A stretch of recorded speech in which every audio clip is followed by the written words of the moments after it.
एक तरफ पूरे हिंदुस्तान में क्रिकेट का बुखार छाया हुआ है। वर्ल्ड कप के मैचों का दौर चल रहा है और आज भारत न्यूजीलैंड का सेमीफाइनल मैच भी है।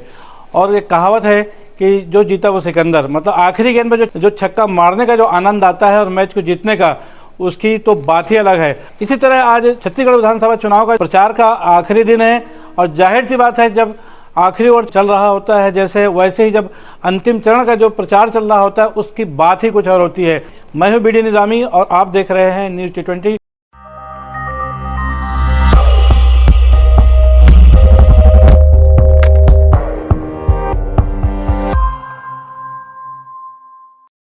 इस दौरान देश भर के तमाम बड़े नेताओं का कहीं ना कहीं जाना आना लगा रहता है।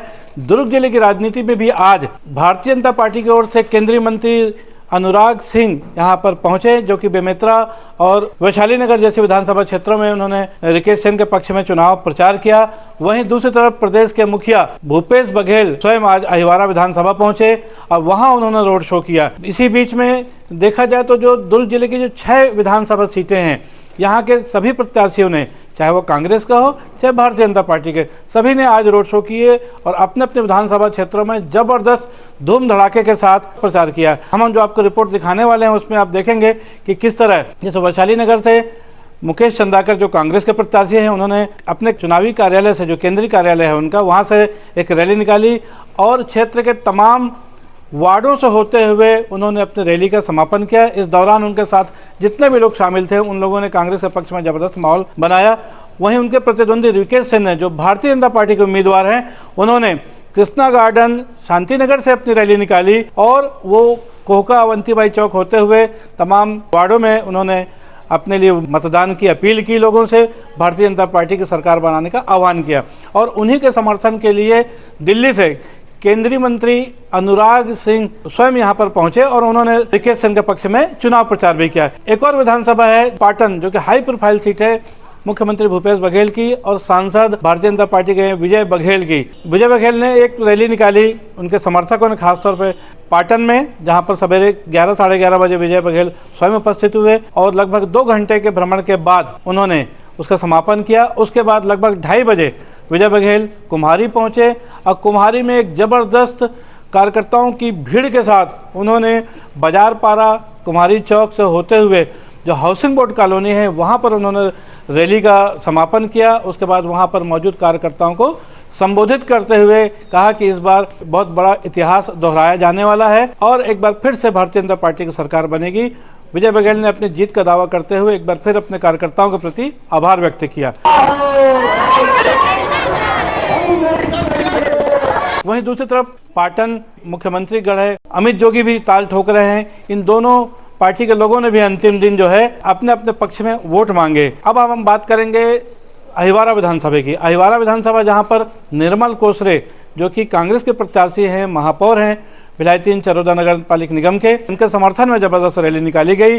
और वहीं उनके दूसरे जो प्रतिद्वंदी है भारतीय जनता पार्टी के डोमन लाल कोरसेवाड़ा, अहिवारा जो कि ग्रामीण क्षेत्र है, वहां पर भारतीय जनता पार्टी की ज़्यादा अच्छी पकड़ समझ में आ रही है उनके कार्यकर्ताओं को, इसलिए उन्होंने उस क्षेत्र को फोकस किया हुआ है। जबकि जो शहरी इलाका है जिसमें चरोदा भिलाई वगैरह जो आता है, इसमें निर्मल कोसरे ने अपनी आज ताकत दिखाई और ग्रामीण क्षेत्र में डोमन लाल कोरसेवाड़ा। इन दोनों रैलियों में जो शामिल उनके कार्यकर्ता थे उन्होंने भी अच्छा खासा उत्साह दिखाया, अच्छी खासी भीड़ नजर आई। और कुल मिलाकर देखा जाए तो ये कहना बहुत मुश्किल है कि जो भारतीय जनता पार्टी कांग्रेस का जो घमासान है वो एकदम चरम पर आज नजर आया तमाम विधानसभा क्षेत्रों में। एक और हाई प्रोफाइल सीट है, वो है दुर्ग ग्रामीण की, जहां पर गृह मंत्री ताम्रध्वज साहू के समर्थन में उनके तमाम समर्थकों में, जिसमें कि सभापति केशव बंछोर सहित प्रमुख पदाधिकारी हैं, उन्होंने रैली निकाली और कई वार्डों से होते हुए महापौर शशि सिन्हा, तमाम उनके MIC के सदस्य पार्षद, उन लोगों ने बहुत जबरदस्त एक फटाके नगाड़े और ढोल तमाशे के साथ, DJ के साथ ताम्रध्वज साहू के समर्थन में प्रचार प्रसार किया और एक बार फिर से दुर्ग ग्रामीण के विकास के लिए ताम्रध्वज साहू को वोट देने की अपील की। वहीं पहली बार चुनाव मैदान में उनके खिलाफ उतरे भारतीय जनता पार्टी के प्रत्याशी ललित चंद्राकर, जिन्होंने भले धीमी गति से अपना चुनाव प्रचार शुरू किया था, लेकिन आज अंतिम दिन उनका भी जो प्रचार प्रसार जो था वो जबरदस्त था, चरम पर था। आज भारतीय जनता पार्टी के प्रत्याशी ने भी कोई कोर कसर नहीं छोड़ी।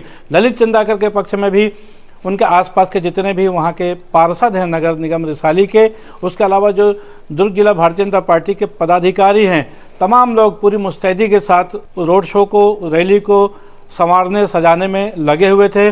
और एक तरह से देखा जाए तो एक ज़बरदस्त घमासान इस बार दुर्ग ग्रामीण क्षेत्र में भी देखने को मिल सकता है। अब हम बात करेंगे दुर्ग विधानसभा की। दुर्ग विधानसभा में जहां पर अरुण वोरा और गजेंद्र यादव कांग्रेस और भारतीय जनता पार्टी के प्रत्याशी के रूप में मौजूद हैं।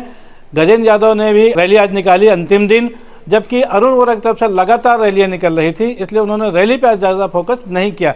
लेकिन फिर भी उनके समर्थकों ने एक औपचारिक रूप से रैली निकाली और अपने शहर के मतदाताओं को एक बार फिर से अरुण वोरा को जिताने की उन लोगों से अपील की। गजेंद्र यादव के पक्ष में जो रैली निकली वो भी काफ़ी अच्छी थी, लेकिन जो तामझाम जो देखने को मिलता है वो शायद दुर्ग विधानसभा में अन्य विधानसभाओं के मुकाबले देखने को नहीं मिला। अब हम बात करेंगे भिलाई विधानसभा की, जो कि भिलाई दुर्ग जिले की एक बहुत ही सेंसिटिव या हाई प्रोफाइल सीट है, जिसमें 8वीं बार भारतीय जनता पार्टी की ओर से प्रेम प्रकाश पांडे चुनावी मैदान में है। स्पीकर भी रह चुके हैं, कैबिनेट मिनिस्टर भी रह चुके हैं और वो 8वीं बार मैदान में हैं। उनके साथ अपना दूसरा चुनाव लड़ रहे देवेंद्र यादव, जो कि 5 सालों लगातार विधायक, अभी सिटिंग एमएलए भी हैं। उनके बीच का जो मुकाबला है निसंदेह पूरे छत्तीसगढ़ में चर्चा का केंद्र बना हुआ है। आए दिन आरोप प्रत्यारोप भी दोनों प्रत्याशी एक दूसरे के ऊपर लगा रहे हैं। एक तरफ जहां पर महतारी वंदन योजना लेकर के चुनाव आयोग ने भी नोटिस जारी किया है, दुर्ग जिले के लगभग आधे से ज़्यादा भाजपा प्रत्याशियों को उसके नोटिस मिल चुकी है। वहीं पर कांग्रेस के मुख्यमंत्री भूपेश बघेल ने दिवाली के दिन एक बड़ा पटाखा फोड़ते हुए गृह लक्ष्मी योजना के तहत 15,000 रुपये सालाना देने का जो वादा कर दिया है, उसके बाद से चुनावी सरगर्मियां माहौल बदला हुआ। लेकिन ये कहना बहुत मुश्किल है कि वो किस करवट बैठेगा। लेकिन भारतीय जनता पार्टी और कांग्रेस के प्रत्याशियों ने आज वास्तव में देखा जाए तो कहीं कोई कोर कसर नहीं छोड़ी अपने चुनाव प्रचार के दौरान।